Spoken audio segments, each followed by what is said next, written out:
एक जगह में जलसे में गया शिवपुरी, गर्मी का जमाना था, कपड़े पसीने से भीगे थे। एक आदमी मैलानी स्टेशन पे मुझे लेने के लिए मोटरसाइकिल से पहुंचा और जब लेके चला, हवा लगी तो बड़ा सुकून मुझे मिला।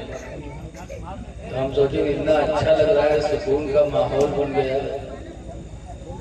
चला इससे कुछ बातचीत करे वरना भाई ना जाए। पता नहीं कहाँ से कहाँ पहुँचा दिया, तकरीरें। तो उसे हम बतियाए, हमने कहा भैया कहाँ रहते हैं? हम साहब शिवपुरी रहते हैं। ने कहा क्या नाम? तो वैसे ही पुस्तकों होती कहाँ रहते, नाम क्या करके क्या? हमने कहा क्या नाम? आज हमने कहा घबला। हमने कहा और कोई नाम? बिन माता क्या है नाम? हम समझ लें है मामला कोई गड़बड़। तो हम पूछे भैया तो किसके उम्मती है? जब पूछा किसके उम्मती हो तो कहा थे कि मौलवी जाने हमें नहीं पता। जवान हो गया और जलसे का मेंबर है, कमेटी का कैसे का हमें नहीं पता, मौलवी जाने। हम आगे कुछ नहीं बोले, उनका इससे कुछ बोलने बेकार। जब वहाँ गए बैठे थे, अफसोस में एक आदमी चाय लेके आया, मेरा चेहरा देखा, कहा मौसम क्या बात है, वो गमगीन है। हमने कहा वो कैसा आदमी यार? उससे मैंने पूछा किसके उम्मती हो तो कहता मौलवी जाना।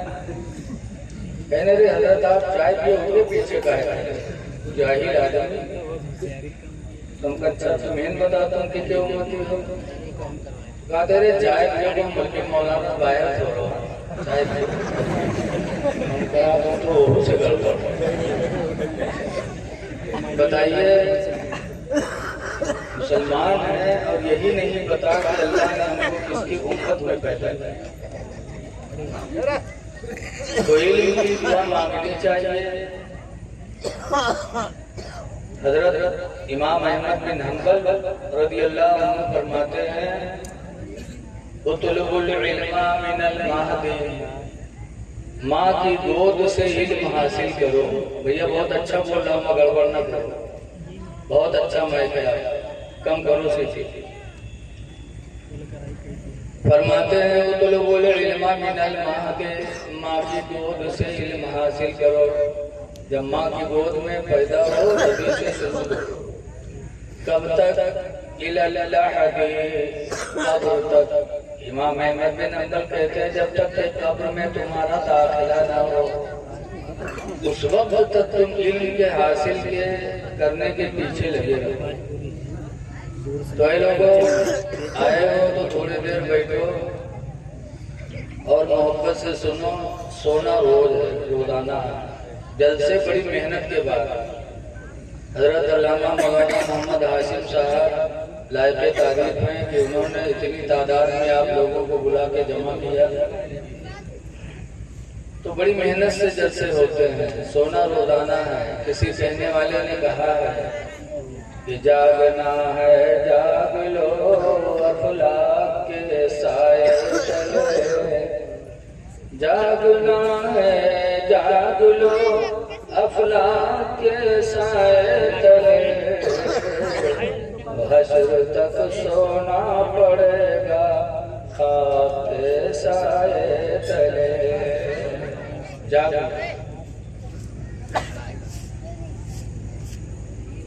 जो आयत मैंने पढ़ी है हमें बड़ी खुशी हासिल हुई अभी जब हमारे नादिम साहब टिबला ने ऐलान किया यहाँ के जनाब प्रधान हरीश साहब, उन्होंने नाते नबी पढ़ने वालों को इनाम दिया। ये भाईचारे की खुली हुई सबूत है। और इंसान हो और उसके अंदर इंसानियत न हो तो बेकार है। हम हिंदू मुसलमान वाद में हैं, हम सब पहले हजरत आदम अलैहिस्सलाम की औलाद। हमें भाईचारे होनी चाहिए।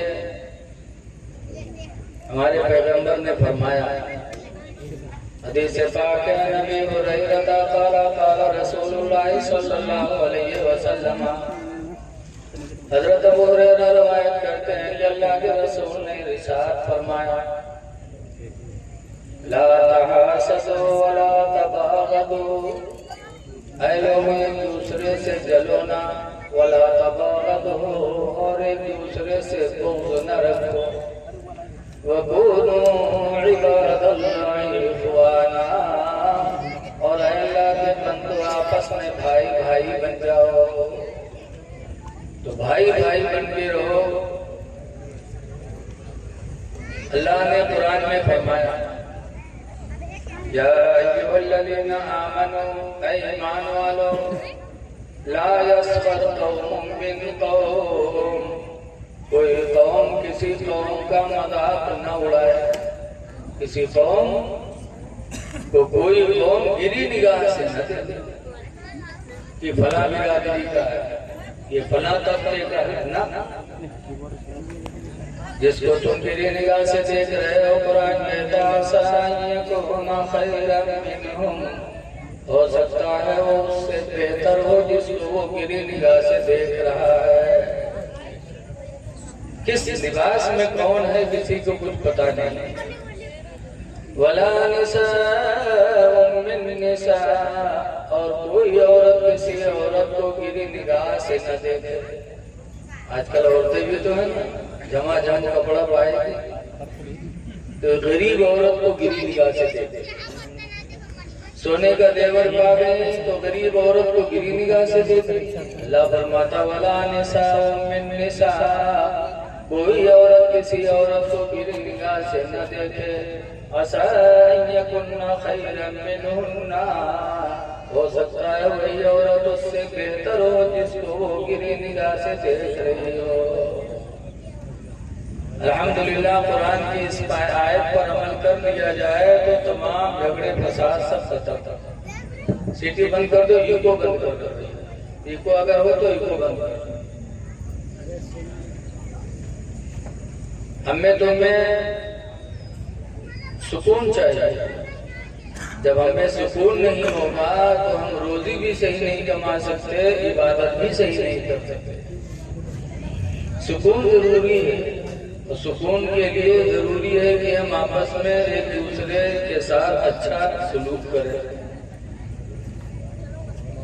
नबी रहमत सल्लल्लाहु ताला अलैहि वसल्लम की जिंदगी हमारे आपके लिए नमूने अमल है। आज हमारी मस्जिदें सुनी पड़ी, आज हमारे मदरसे सुने पड़े, और हम सीना तान के कहते हैं कि हम मुसलमान को सिर्फ इतना इल्म है कि हम खाएं अच्छा से अच्छा और पहने इसी का नाम ना। मुसलमान तो उसे कहते हैं जो रसूलुल्लाह सल्लल्लाहु अलैहि वसल्लम की कानून की जंजीर में जकड़ा हुआ, उस जंजीर से अलग न हो। लेकिन आज लोग समझते हैं सिर्फ खाने के लिए। मुसलमान खाने में बहुत आता है। एक मर्तबा 3 आदमी सफर किए और 3 धर्म के मानने वाले, एक ईसाई, एक यहूदी और एक मुसलमान, तीनों सफर किए। रास्ते में भूख लगी, कुछ था नहीं, तो कहीं मांगा तो एक प्याली खीर किसी ने दे दी। अब खीर एक प्याले खाने वाले थी। अब तीनों बेटे पंचायत करें क्या खाए मिलकर, तीनों लोग खाएंगे तो किसी का भला नहीं होगा, कम से कम एक आदमी कोई खा ले तो उसका भला तो हो जाएगा। तो कहा ये बात तो सही है, लेकिन हम 3 आदमी खाएंगे। तो ये हुआ कि खीर रख दो, सब कोई सो जाओ, और सोने के बाद उठो, अपना अपना ख्वाब बयान करो, जिसका ख्वाब सबसे अच्छा हो वो खीर खा ले।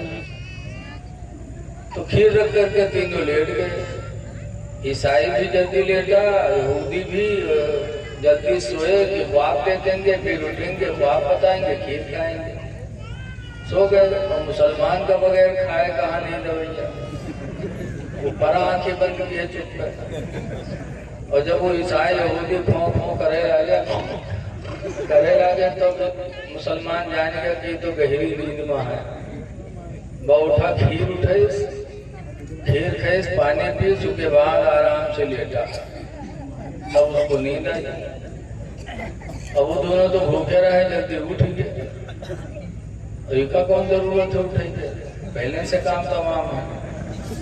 जब दोनों उठे तो ये हुआ कि भाई मुसलमान को भी जगाया जाए और उसके बाद ख्वाब बताया जाए, जिसका ख्वाब अच्छा हो खीर खाए। उठाया तो उठा आंखें में मलावा, क्या बात है, मेरे ख्वाब बयान करो, जिसका ख्वाब अच्छा हो खीर खाए। तो कहा तुम लोग बताओ का देते हो। तो ईसाई ने कहा आज मैं सो रहा था तो मेरे पैगंबर ईसा अलैहिस्सलाम आए और वो मुझे चौथे आसमान में लेके गए। आज भी ईसा अलैहिस्सलाम चौथे आसमान पर, चौथे आसमान पे लेके गए, मुझे टहलाया, फिर वापस लाए। तो लोग जमीन का ख्वाब देखते हैं, हमने आसमान का ख्वाब देखा, लिहाजा वो खीर मैं खाऊंगा।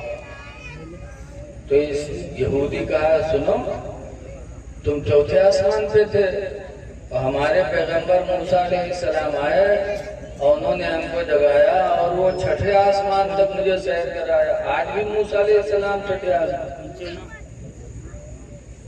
कहा छठे आसमान पर मुझे लेके गए, मैं 2 मंजिला तुमसे ऊंचा था, इसलिए मेरा ख्वाब तुमसे अच्छा वो खीर मैं खाऊंगा।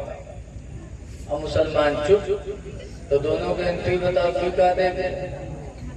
तो उसने कहा क्या देते। मैं सोया तो मेरे पैगंबर हजरत मोहम्मद सल्लल्लाहु अलैहि वसल्लम आए और उन्होंने कहा उठ, सुबह रोजा रखना है, सेहरी नहीं करेगा, जल्दी सेहरी खा, सुबह तुझे रोजा रखना है। तो मैंने सेहरी खाया, रोजे की नियत कर ली, सो गया। तो कहा कत्ता खाए, कहीं कत्ता उमर रहे कर देखें तो सब साहब बहुत अफसोस यार, तुम बड़े बेवफा साथी निकले, कम से कम खा रहे थे तो हम लोगों को जगा लेते। तो कहा बहुत चिल्लाए, लेकिन तुम चौथे आसमान पर रहे, छठे आसमान पर रहे, कितना चिल्लाए। मुसलमान खाने में इतना है। लोगों रसूलुल्लाह सल्लल्लाहु अलैहि वसल्लम पैगाम हमारे तुम्हारे लिए लेके आए, नबी का फरमान सुनो। हदीस पाक में नबी हुरैरा था, हजरत अबू हुरैरा से हदीसें बहुत मरवी हैं, जितनी उनसे हदीसें मरवी हैं शायद किसी और सहाबी से। हदीस पाक में नबी हुरैरा था, काला काला रसूलुल्लाह सल्लल्लाहु अलैहि वसल्लम, हजरत अबू हुरैरा कहते हैं कि अल्लाह के रसूल ने इरशाद फरमाया, मन नफ़्फ़सान मोमिनिन कुर्बतन मिन कुर्बिद दुनिया, जो दुनिया में किसी आदमी की तकलीफ को उठा लेगा, जैसे कोई भूखा है खाना खिला दिया, घर नए घर बनवा दिया, नंगा है कपड़ा पहना दिया, बीमार है इलाज के पैसे नहीं किसी ने इलाज करा दिया, तो दुनिया में जो किसी की तकलीफ को उठाएगा, नफ़्फ़सल्लाहु अन्हु कुर्बतम मिन कुर्बि यौमिल क़ियामा, तो अल्लाह क़यामत के दिन उसके सर से तकलीफ को उठा लेगा। अल्लाह उसके सर से तकलीफ को उठाएगा। इसलिए लोगों चाहते हो कि क़यामत में अल्लाह हमारी मुसीबतों को दूर करे, तो दुनिया में तुम एक दूसरे के मददगार बन जाओ। फिर आगे तो फरमाते हो, मन यस्सरा अला मुसरिन, जो किसी तंग दस्त पर आसानी करेगा, जैसे किसी ने आपसे कर्जा ले लिया, 1 महीने में दे देंगे और महीना पूरा हुआ नहीं दे पाया, अब आप उसको बेइज्जत कर रहे हो। हराम खाने वाले, झूठ बोलने वाले, मैंने दिया मेरा पैसा दे ना, ये नहीं करना चाहिए। उसको मोहलत दो, 1 महीने की मोहलत मांगे, फिर न दे पाए तो फिर मोहलत दे दो। हुजूर फरमाते ऐसे ही मजदूर है, आज आदमी मजदूर लगाता है तो पीछे पीछे लगा रहता है कि बैठक न पावा, तो मजदूरों वही मेरा काम करता, करा करा था लेकिन कमौत हो रही हो तो लाग रहा था, नहीं, उसको मोहलत दो, उसके पीछे न लगो। वहां पर ये सोच लो कि काश अगर हम इसकी जगह पे होते और ये हमारी जगह पे होता, हमारे पीछे लगता, तो हमको कितनी तकलीफ है।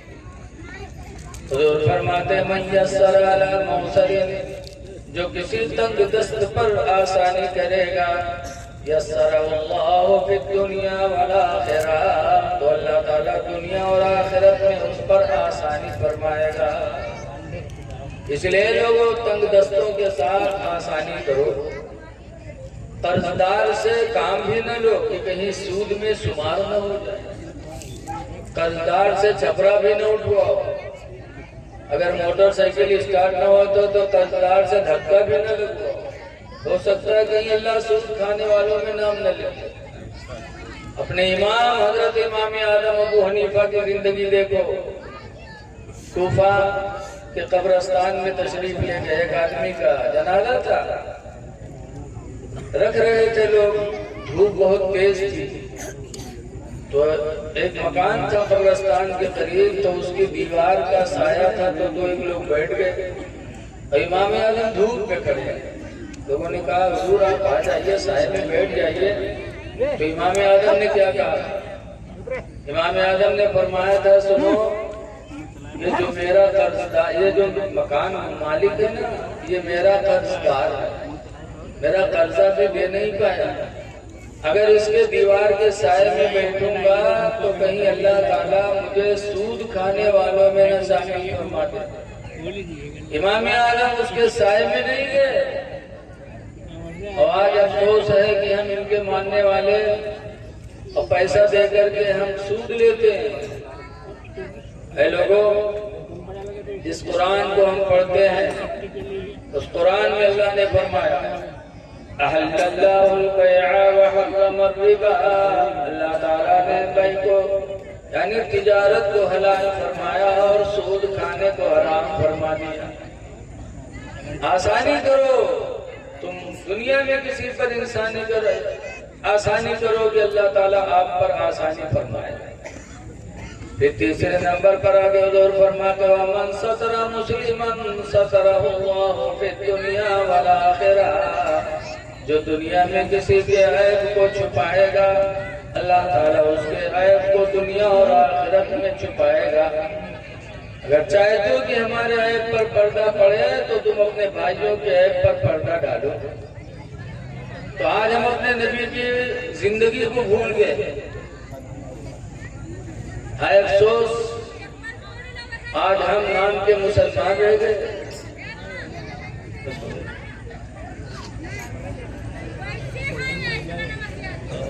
अपने अंदर नबी की मोहब्बत पैदा करो। मोहब्बत नबी बहुत बड़ी दौलत है, लेकिन चिल्ला के नहीं सिर्फ चिल्ला दो, बल्कि अमल की जामा पहना। आज जरूरत है हमें। देखिए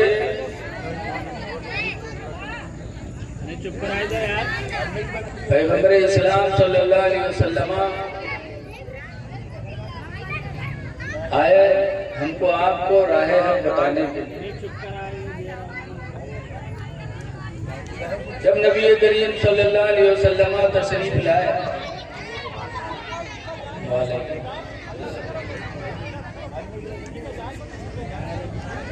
देखिए आप लोग बैठिए और जो चिल्लाता उसको चिल्लाने दो, अफरा तफरी ना करिए। उठक बैठक करोगे तो बात बन नहीं पाएगी। देखिए जिस नबी की महफिल में हम आप आए हैं उस नबी का पैगाम हमको आपको सुनना है। वो नबी रहमत कितने रहम दिल थे, आज हम उन्हीं की उम्मत हैं और आज हम बेरहमी के शिकार हो गए।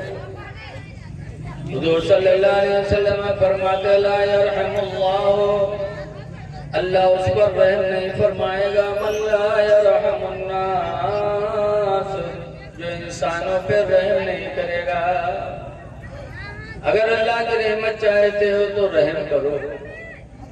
इसीलिए हुजूर की हदीस से हुजूर फरमाते मन लम यरहम सगीरना, जो अपने से कमजोर पे रहम न करे, अपने से छोटे पे जो रहम नहीं करे, वलम युक़िर कबीरना, और अपने से बड़े की इज्जत न करे, फलैसा मिन्ना, तो उसका ताल्लुक हमसे नहीं है। सरकार फरमाते उसका हमारा कोई रिश्ता नहीं है जो अपने छोटे पे रहम न करे अपने बड़े की इज्जत न करे। इसलिए अगर नबी से रिश्ता चाहते हो तो अपने से कमजोरों पे रहम करो, अपने भाई पे रहम करो, अपने पड़ोसी पे रहम करो। और रहम करने के लिए ये न देखो कि ये हिंदू है कि मुसलमान है, बल्कि अल्लाह का बंदा समझ के रहम करोगे, अल्लाह ताला आप पर रहम फरमाएगा, दर्जात बुलंद कर देगा। सुल्तान सुबुक्तगीन एक बादशाह गुजरे हैं। पहले ये शिकारी थे, जानवर शिकार करके लाते थे, बेचते थे, वही उनकी रोजी होती थी। एक दिन गए शिकार के लिए जंगल में, तो एक हिरनी अपने बच्चे को बैठी दूध पिला रही थी। सुबुक्तगीन तीरों कमान लेके दौड़े, हिरनी अपने बच्चे को गोद में लेके भगी, उसका पीछा किया। हिरनी भाग रहे थे, सुबुक्तगीन पीछे से उसका पीछा कर रहे थे। इतने में हिरनी की गोद से बच्चा छूट गया, लेकिन हिरनी अपनी जान के चक्कर में भाग ली। सुबुक्तगीन ने सोचा चलो एक बच्चा ही सही है। हिरनी के बच्चे को उठाया, घोड़े के सीन में रखा और वो घर वापस चले। कुछ देर के बाद पीछे मुड़े तो देखा कि वही हिरनी जो जान बचाने के लिए भगी थी, अब अपने औलाद की मोहब्बत में दौड़ रही है पीछे पीछे। सुबुक्तगीन ने देखा तो कहा देखो, अब इसको अपनी जान की फिक्र नहीं है, अब अपनी औलाद की फिक्र। ये नहीं जानती कि हमें भी शिकार में शामिल कर लेगा, नहीं, बल्कि अपनी औलाद की मोहब्बत में दौड़ रही है। सुबुक्तगीन को रहम आ गया। सोचा कि एक जानवर को औलाद की जुदाई में तड़पाना बेहतर नहीं है, बच्चा छोड़ दिया। सोचा आज रात हम भूखे सो जाएंगे तो गवारा है, लेकिन बेजुबान जानवर को औलाद की मोहब्बत में तड़पाना ही बेहतर नहीं, दे दिया। सुबुक्तगीन आए, रात में जब सोए तो ख्वाब में अल्लाह के रसूल तशरीफ लाए। कहते सुभान अल्लाह, हुजूर तशरीफ लाए और फरमाते हैं सुबुक्तगीन तुमने एक बेजुबान जानवर पे तरस किया, रहम खाया है, अल्लाह इसकी बरकत से तुम्हें वक्त का शहंशाह बनाया है। हुजूर ने पेशन गोई दी। चंद ही दिनों में कौम ने हजरत सुबुक्तगीन को अपना बादशाह तस्लीम कर दिया और थे शिकारी लेकिन हो गए सुल्तान। पता चला इंसान जब किसी पर रहम करता है तो अल्लाह उसके दर्जात को बुलंद कर देता है। इसलिए रहती दुनिया में रहम कर लो ताकि अल्लाह की रहमत के मुस्तहिक हो जाओ। लेकिन आज हम लोग दूसरों पे रहम करते, अपने माँ बाप पे रहम नहीं करते। दूसरों के साथ अच्छा बर्ताव करेंगे, माँ बाप के साथ नहीं करते। याद रखो, आज हम दुआ करवाने के लिए बरेली जाते, मारहरा जाते, केचौसा जाते, अजमेर जाते दुआ मांगने के लिए। अल्लाह इन लोगों के वसीले से दुआओं को कबूल करता है, लेकिन ये गारंटी नहीं है कि तुम्हारी दुआ कबूल ही हो जाएगी। अल्लाह के रसूल ने गारंटी 3 लोगों के बारे में लिया कि 3 लोगों की दुआएं अल्लाह ताला रद्द नहीं करता, कबूल फरमा लेता। वो 3 कौन कौन है? नंबर 1 पर माँ बाप। माँ बाप दुआ कर दें औलाद के हक में तो अल्लाह माँ बाप की दुआ को कभी रद्द नहीं करता। इसलिए लोगों पहले अपने माँ बाप से दुआएं करवाओ और माँ बाप की दुआ तारीख में पढ़ो। कुरान के बाद सबसे बड़ी किताब है बुखारी शरीफ। उसके लिखने वाले कौन हैं? बुखारा के रहने वाले मोहम्मद बिन इस्माइल। ये अपने माँ के पेट से नाबीना पैदा हुए, अंधे थे, लेकिन हुजूर की मोहब्बत थी तो हुजूर की हदीसों को याद करने लगे। और 1-2 नहीं, 1000-2000 नहीं, कई लाख हदीसें इन्होंने याद की। आज हम आपके सामने मौलाना बने बैठे हो, अगर 20 हदीस कह दो तो पसीना आ जाए, सुना नहीं पाएंगे। और उन्होंने कई लाख हदीसें याद की नाबीना होने के बाद। और कितनी मेहनत से याद किया, ऐसे गैरू से भी याद नहीं किया। बल्कि लिखा है कि एक मर्तबा बुखारा से चले एक हदीस को सुनने के लिए और महीनों का सफर किया, पता पा गए कि फला जगह एक आदमी है जिसे हुजूर की एक हदीस याद है, तो चल दिए बुखारा से। महीनों चलते रहे, तब वहां पहुंचे। पूछा फला का मकान कौन है, बताया वो। वहां गए, दरवाजा खटखटाया, मोहम्मद बिन इस्माइल ने। तो अंदर से आदमी निकला, रोटी खा रहा था, हाथ में रोटी और मुंह में नवाला, चबलाता हुआ आया, दरवाजा खोला, सलाम हुआ। इमाम बुखारी कहते हैं, मोहम्मद बिन इस्माइल कहते हैं कि मुझे फला आदमी से मिलना है जिसको हुजूर की फला हदीस याद है। कहाँ वो मैं ही हूँ। इतने में मुंह का नवाला खत्म हुआ, पर रोटी फिर से काट ली, काट के खाने लगा खड़ा खड़ा। इमाम बुखारी कहते हैं मुझे फला से मिलना है जिसे हुजूर की फला हदीस याद है। कहाँ वो मैं ही हूँ। आप ही हो? कहा मैं बुखारा से चल के आया हूँ, लेकिन मैं बुखारा वापस जा रहा हूँ, आप जाइए, मैं आपसे हदीस सुनना नहीं चाहता। कहा क्यों? इतना लंबा सफर बुखारा से आए, 1 महीना चल के, और सुनोगे नहीं? कहा नहीं, मैं तुम्हारे मुंह से अपने नबी की हदीस सुनना नहीं चाहता। कहा क्यों? कहा जब नबी करीम का हुक्म है कि खड़े होकर खाना सुन्नत के खिलाफ है, मेरे नबी ने खड़े होकर खाने से मना किया, तुम खड़े खड़े रोटी खाते रहे, बात करते रहे, तो जब तुम्हारे दिल में नबी की एक सुन्नत का मामला नहीं है, तुम्हारे दिल में अहमियत नहीं है एक सुन्नत की, तो मुझे तुम पर भरोसा भी नहीं है कि तुम मेरे नबी की हदीस भी सही सुनाओ।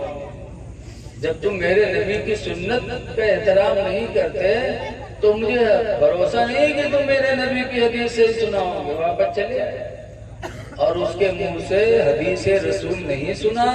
1 महीना गए, 1 महीना फिर वापस आए एक हदीस के लिए, लेकिन बेअमल इंसान की जबान से वो हदीस सुनना गवारा न किया। इतनी मेहनत के बाद 3 लाख हदीसों को याद किया। आए फिर अपनी माँ से कहने लगे, अम्मा कई लाख हदीसें मैंने हुजूर की याद किया है, जब कोई पूछेगा बता दूंगा, लेकिन मैं मर जाऊंगा तो मेरे नबी की हदीस कौन सुनाए? कहा फिर? कहा मैं इन हदीसों को एक जगह लिख करके एक किताब बनाना चाहता हूँ। कहा बेटा तुम नाबीना हो, तुमसे काम कहाँ हो पाएगा? अगर अल्लाह ताला तुम्हारे नसीब में नेमत लिखी होती तो अल्लाह तुम्हें नाबीना न बनाता। तब मोहम्मद बिन इस्माइल कहते हैं, ऐ मेरी माँ, मुझे मालूम है कि लिखने के लिए आंख में रोशनी चाहिए, अल्लाह ने मुझे अंधा बनाया, लेकिन ऐ मेरी माँ मुझे ये भी मालूम है कि तुम मेरी माँ हो। अगर तुमने दिल से दुआ कर दी तो अल्लाह ताला तुम्हारी दुआओं के तुफैल मेरी आंखों की रोशनी को वापस फरमा देगा। ऐ मेरी माँ दुआ कर दो कि अल्लाह मेरी आंखों में रोशनी दे दे। इमाम बुखारी की माँ कहती है, बेटा ये बात है तो आज रात में अपने रब से दुआएं करूंगी। रात हुई, सारी दुनिया सो रही है। मोहम्मद बिन इस्माइल की माँ उठी, वजू बनाया, 2 रकात नमाज पढ़ी और नमाज पढ़ने के बाद दुआ मांगी, अल्लाह तो खूब जानता है कि मेरा बेटा मोहम्मद बिन इस्माइल तेरे नबी की हदीसों का हाफिज है, तेरे नबी की हदीस की किताब लिखना चाहता, आंखों में रोशनी नहीं है, अल्लाह मेरे हाथों की लाज रख ले और मेरे बेटे की आंखों में रोशनी वापस फरमा दे। रवायतों में लिखा है कि माँ ने रात में दुआ मांगी और सुबह मोहम्मद बिन इस्माइल उठे तो अल्हम्दुलिल्लाह दोनों आंखों में भरपूर रोशनी मौजूद थी। और ऐसी रोशनी कि काबा के हरम में बैठकर हदीस लिखने लगे। दिन में सूरज के उजाले में लिखते, रात में चांद के उजाले में लिखा करते थे। आज वो किताब हमें तुम में पढ़ाई जाती है।